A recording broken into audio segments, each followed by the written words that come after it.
Importance du concept de vecteur. Un scalaire est une quantité qui comporte une grandeur. En mathématiques, c'est un nombre réel. En physique, c'est un nombre réel accompagné d'une unité de mesure. Un vecteur est une quantité qui comporte une grandeur et une direction. Exemple, des scalaires pourraient être une longueur de 15 mètres ou une température de 10 degrés Celsius, alors qu'un vecteur serait plus un vent du sud-ouest de 15 km/h et une force de 10 N appliquée vers le bas. Terminologie de base des vecteurs géométriques.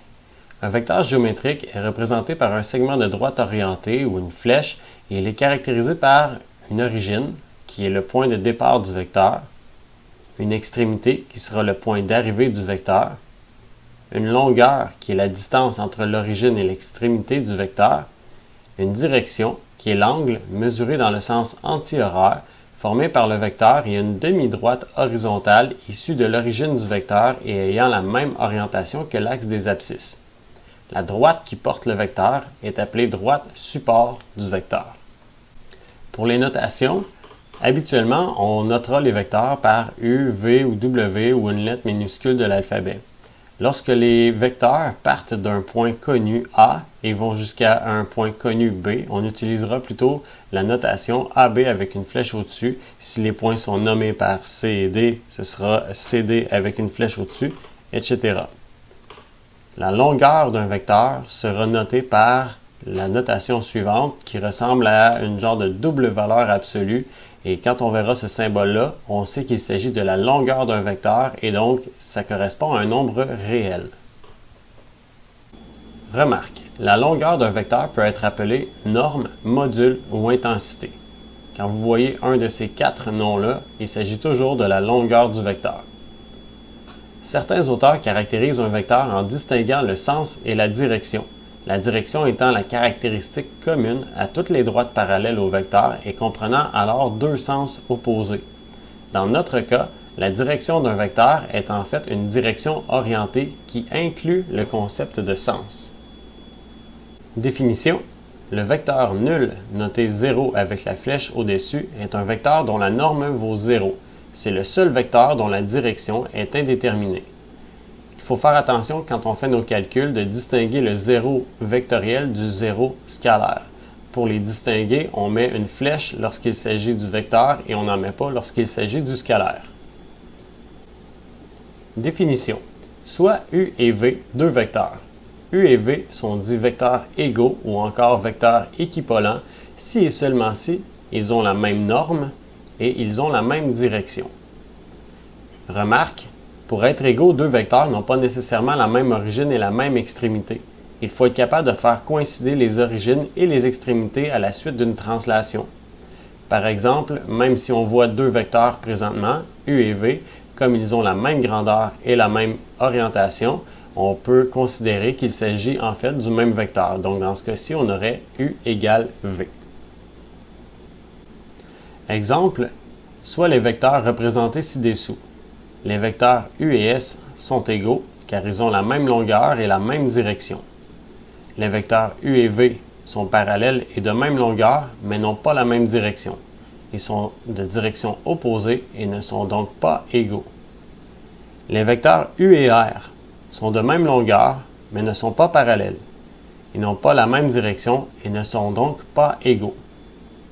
Les vecteurs U et W ont la même direction mais n'ont pas la même longueur, ne sont pas égaux.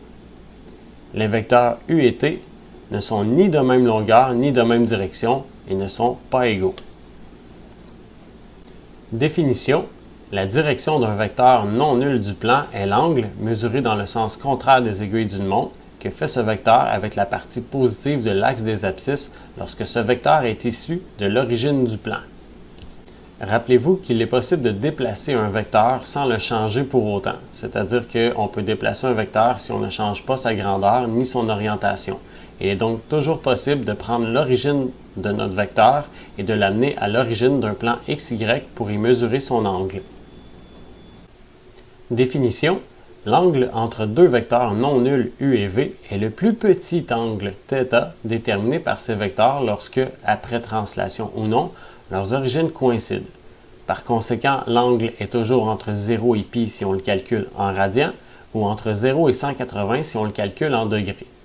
Deux vecteurs ont la même direction lorsqu'ils déterminent un angle de 0 degré. Deux vecteurs ont des directions opposées ou contraires lorsqu'ils déterminent un angle de 180 degrés. Par exemple, dans cet exemple-ci, on voit que l'angle entre U et V est déterminé par le plus petit angle qu'il y a entre les deux vecteurs. On aurait pu aussi prendre l'angle entre U et V qui serait la partie restante d'un cercle qui aurait fait le tour complet entre U et V, mais qui aurait dépassé les 180 degrés. On décide toujours de prendre le plus petit angle qui existe entre les deux. Dans ce deuxième exemple, on calcule aussi l'angle entre U et V dans le sens antihoraire. Mais si on part du vecteur U dans le sens antihoraire pour se rendre jusqu'à V, on aura un angle de plus de 180 degrés. C'est pourquoi on part plutôt de V pour aller jusqu'à U, qui nous donnera l'angle qu'on voit apparaître en bleu. Définition. Soit U un vecteur, le vecteur opposé à U, noté moins U, est un vecteur ayant la même norme que celle de U, mais de direction opposée. Définition.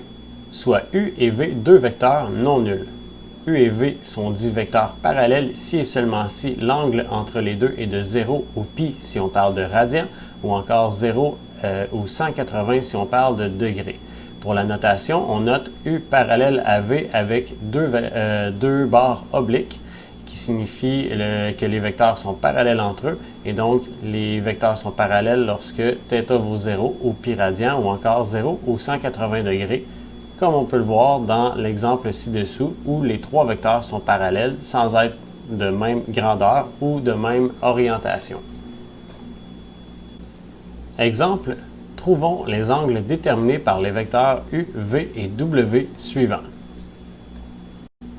L'angle entre U et V, noté avec le symbole de triangle non fermé, donc qui représente l'angle entre U et V, est de π sur 4 plus π sur 3 qui nous donne 7 π sur 12 ou encore 105 degrés si on le calcule en degrés.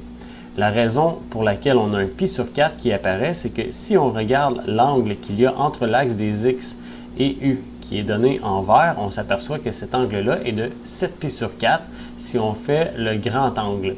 Mais si on faisait le petit angle entre le vecteur U et la droite X, on obtiendrait un angle de π sur 4. Et donc, on ajoute ce π sur 4-là à notre π sur 3 qui provient de l'angle entre l'axe des X et le vecteur V, ce qui nous donne au final le 7 π sur 12 qu'on a vu apparaître. L'angle entre U et W est donné par π sur 4 plus 3 π sur 4 qui donne π radian ou encore 180 degrés. Le π sur 4 provient de l'angle entre U et l'axe des X et le 3 π sur 4 provient du 135 degrés qu'on voit apparaître dans le graphique et qui, une fois converti en radian, nous donne 3 π sur 4. Pour faire la conversion de degrés en radians, vous n'avez qu'à prendre une règle de 3 pour y arriver et vous allez obtenir votre 3 π sur 4. L'angle entre V et W est donné par 3 π sur 4, qui est le 135 degrés qu'on voit apparaître, moins le π sur 3 qu'on voyait déjà pour l'angle entre l'axe des X et le vecteur V. Donc, l'angle restant entre V et W est de 5 π sur 12 ou 75 degrés si vous faites la conversion avec une règle de 3. Exemple, soit le parallélépipède droit ci-contre. Déterminons, si possible, tous les vecteurs suivants. Des vecteurs égaux à AE, il y aurait BF, CG et DH. Des vecteurs opposés à DB, il y a nécessairement BD, puisque notre origine et extrémité ont été interchangées, et il y aurait aussi le FH. Donc, si on considère que notre parallélépipède est une boîte, la diagonale sur le dessus de la boîte et la diagonale dans le dessous de la boîte seraient identiques, donc les vecteurs opposés à DB seraient BD et FH.